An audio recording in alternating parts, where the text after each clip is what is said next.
Hey, what's up? Ako nga pala si BT at nandito ngayon tayo sa BT Reaction and welcome to my channel, Tunay na Kritiko.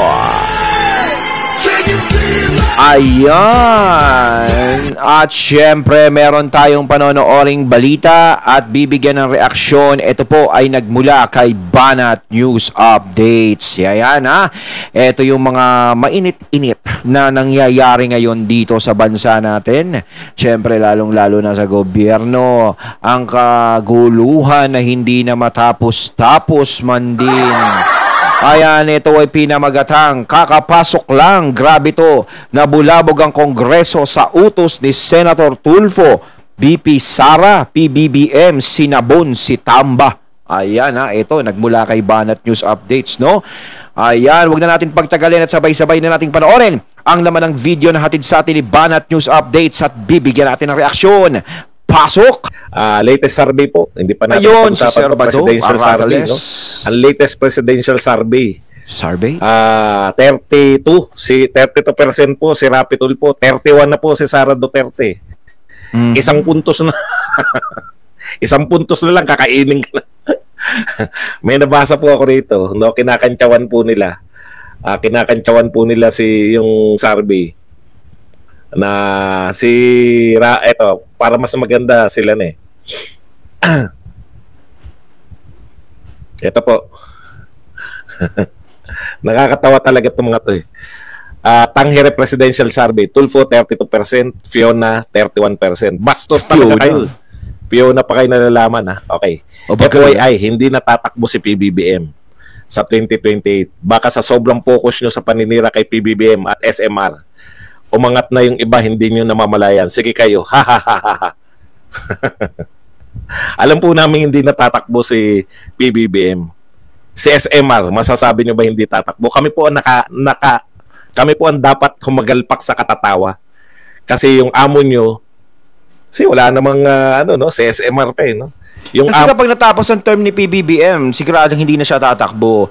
Ayun nga sinasabi ni Sir Badong, talagang na natin sa mga bali-balita, syempre, na kaya talaga puspusan ang banggaan ni BP Sara at ni SMR dahil nga dyan sa presidential election sa darating na 2028 dahil nababalita nga na baka tumakbo siya. No? Kumbaga, syempre, nagpapabango daw siya ng pangalan, ganyan. Yan ang mga kuro-kuro at haka-haka sa ating tabi-tabi. Diba? Yung mga napapag-usapan. Kaya talagang parang gumagawa siya ng mga hakbang, no?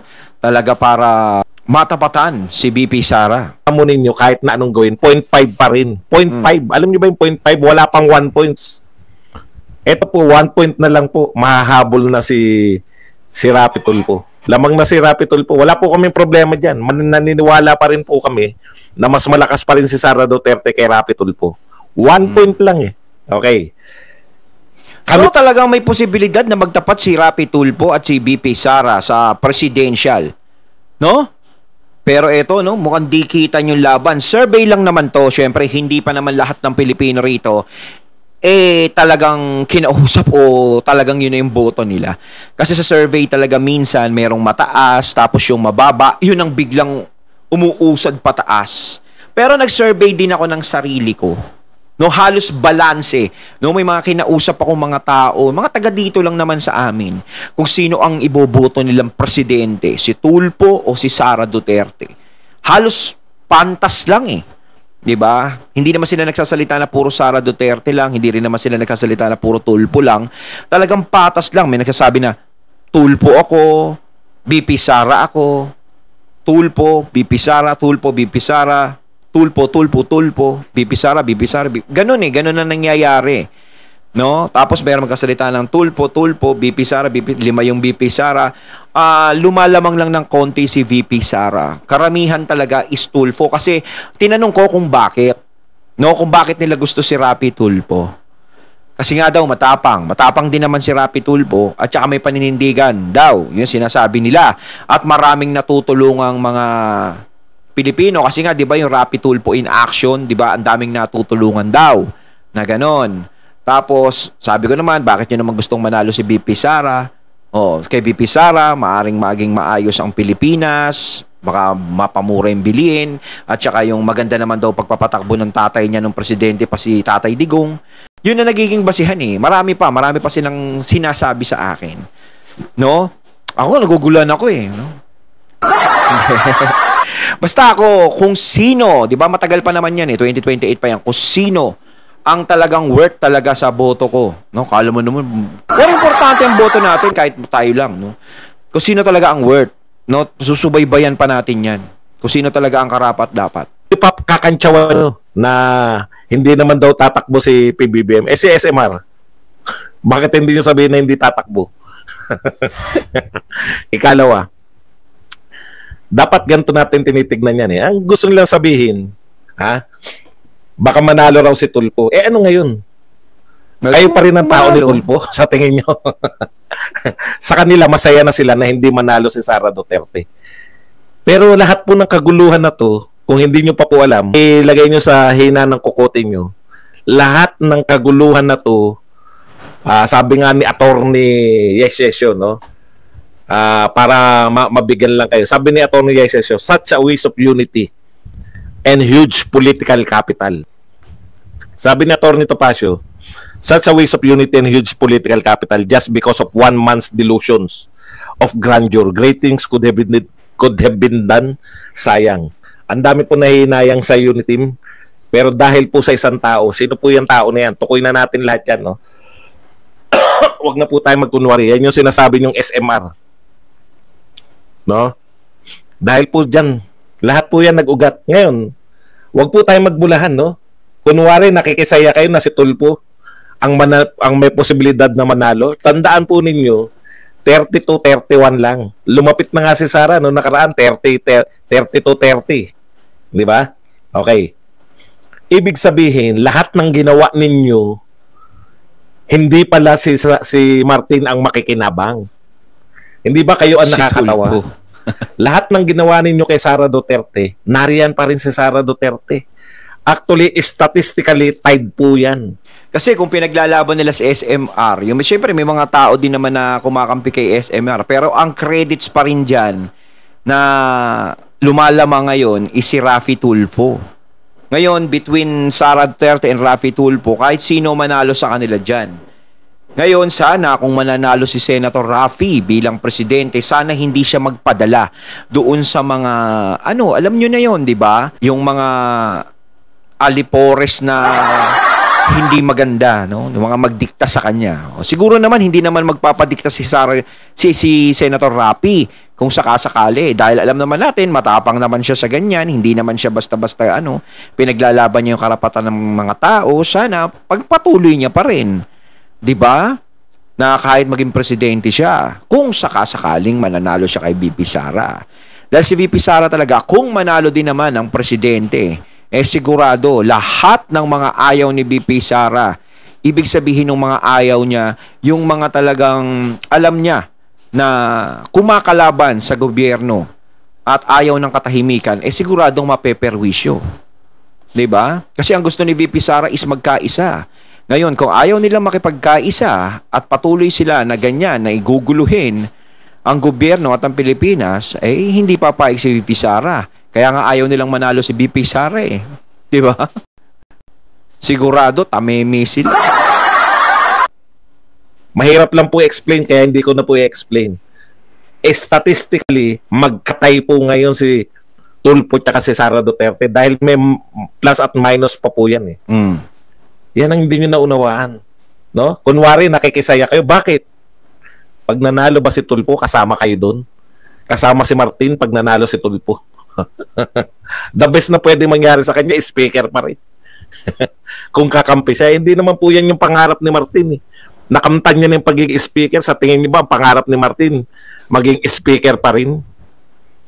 Kung makatawa kayo, makakantsaw kayo kay Sara Duterte. Halos tie po sila ni Tulfo. Ang laki po ng chance. Bakit po? Yan, siniraan na ng siniraan si, siniraan si Sara Duterte. Pero hindi pa rin po natatambakan. Pa-shoutout bago matulog, Miss ko sila JR Santos, DLR. Yan. Ibig nyo sabihin, hindi pa po sinisiraan si Rafi Tulfo.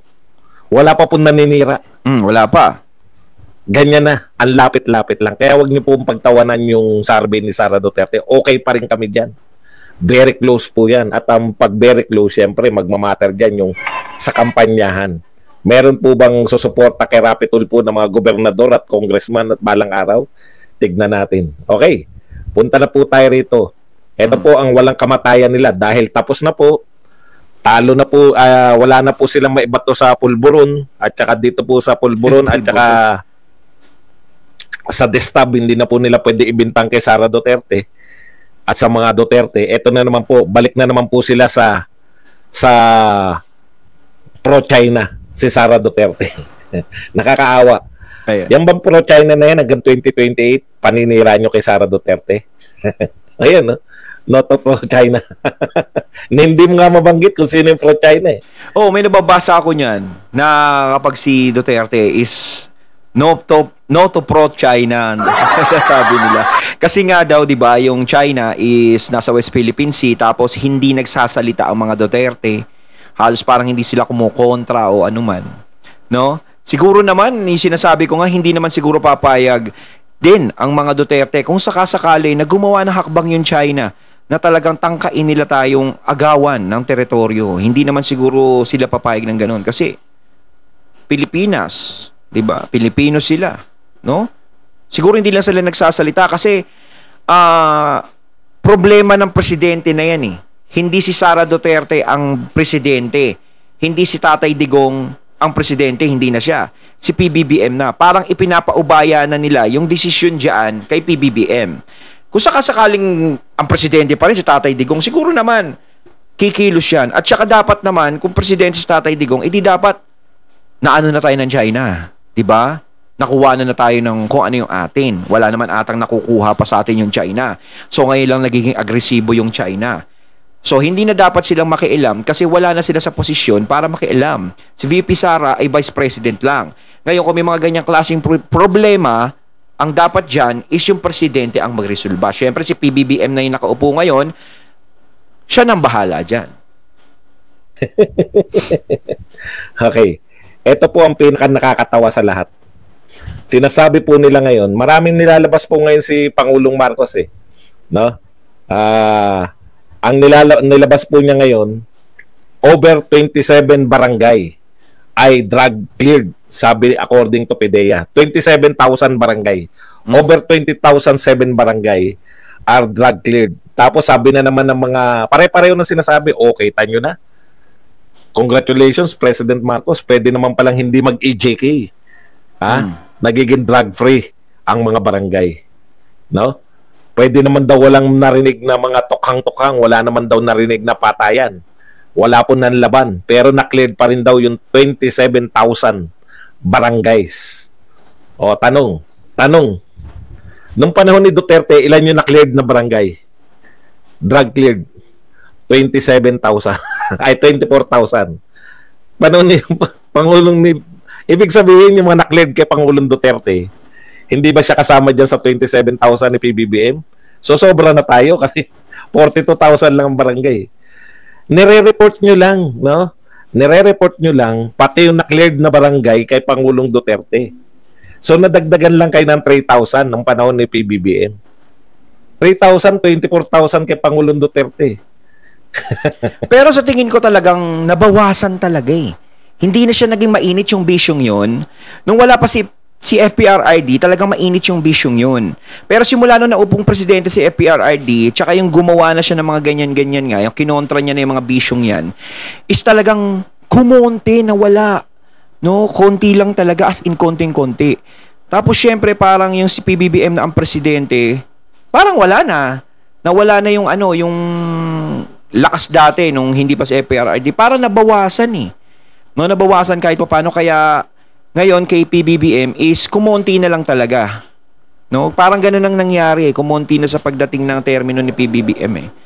No, hanggang sa maubos-ubos na talaga yan. Parang, hindi naman mawawala yan hanggat di mo nabipitas yung main source. Pero, hindi na masyadong hindi na siya masyadong kalat dito sa bansa natin.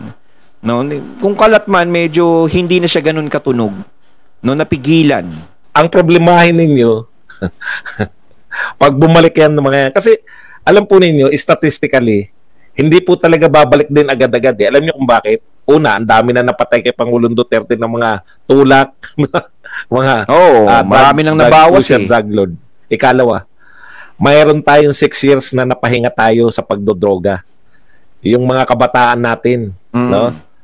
6 years po yun. Wala tayong naging bagong drug addict dahil sa takot kay Duterte.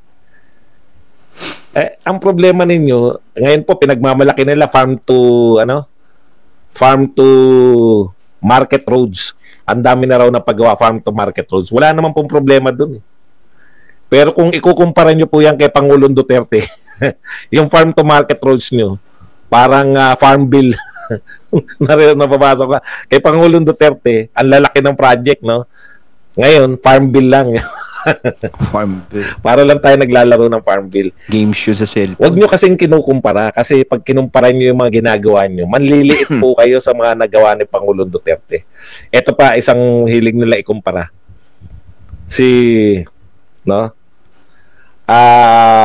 Nagtatapang-tapangan daw si Tatay Digong, mura na mura sa mga jeepney driver, pero hindi nila nalutas. Hindi nila na-modernize yung jeepney nung panahon nila ni Tugade. Samantalang daw si PBBM hindi nagmumura at hindi po laging galit, no, malumanay na nagsasalita, pero nagawa niya pong ma-modernize yung jeepney. Ito problema no? May problema pa po tayo sa transpo. Parehas, pinaparehas. Hindi pa po nagmo-modernize lahat ng jeepney driver, no? Nagbibilang na kayo ng itlog. Ang problema, kinakantsawan nyo pa yung si Tugade tsaka si Pangulong Duterte sa mga nagawa nila sa transportation. Ikukumpara nyo si Bautista tsaka si PBBM sa mga nagawa ni Tugade. Ang layo po. Ito pala. Ayan, no? Di naman kailangan mura-murahin mo mga driver para ma-implement mo yung PUB modernization.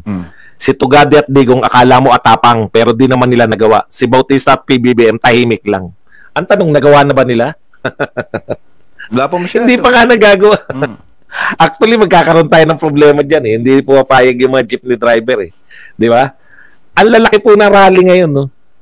Kasi alam nyo, ang mahal Ang mahal talaga ng bibili nila. No? 2.6 million ba yun? Di ba? Hindi nila afford masyado yun. No? Kung sakasakali na lang yung local manufacturers na lang natin, syempre baka mamaya makapag-produce sila ng ganun kaysa bumili sa ibang bansa. Mismong sa atin galing. Baka mas mura-mura pa. Kung ako sa inyo, tumingin-tingin kayo sa kapaligiran. Wala na ba tayong problema? In-extend yun lang yung, ang alam ko, extended hanggang January, katapusan ng January yung phase out ng mga hindi nagpa-register na jeep. Ano ba sinasabi nyo na natugunan na? Kukumpara nyo, kakantsawan nyo si Tugade tsaka si Digong. Yun yung term nila, Tugade at Digong Masyado kayong patawa. Ang layo nyo po kay Tugade at kay Digong. Wala sana tayong problema, no? Ipagmalaki nyo lang yung ginagawa nyo. Ang ginagawa kasi nila, yung maliit na mga ginawa nila, wala pa nga, hindi pa nga to Hindi pa po napapatupad. Hindi pa nila napapatupad yung modernization, pinagmamalaki na. Ang malupit nun, kinakantsawan na kagad. Kinakantsawan na kagad yung mga nagawa ni Tugade at ni Pangulong Duterte. Baka magulat po kayo kung ilang airport, ilan pong seaport, yun, seaport pala. Ilang seaport, ilang airport, wala po tayo naging problema na sa mga MRT, no? Nung panahon niya nila Digong at nang kinakantsawan yung si Tugade. Ano po may pagmamalaki ni Bautista? Brownout sa NAIA? Ilang beses nag-brownout sa NAIA? Balik na yung mga kaso ng mga katiwalian sa NAIA? Pinatigil niyo yung malalaking proyekto. Sko. Kayo po ang nagiging dahilan kaya nababalikan kayo Kakantsawan niyo tong mga tao na to. Kasi dapat hindi na nagkukumparahan gawa nito. Kayo po, pangarap pa lang. Modernization. Sa katapusan po ng Enero, magsasagawa na naman na malalaking rally ang mga jeepney driver. Ayun, natating natunghayan ng video na nagbula kay Banat News Updates at syempre natunghayan din natin ang boses na yun na binigyan natin ng reaksyon at pinakinggan syempre. Ito po ay nagmula kay Sir Badong Aratales. Credits po. Kayo mga katunay, anong masasabi nyo tungkol sa videong ito? Comment lang po kayo sa comment box. So once again, I'm BT and I'm out. Peace.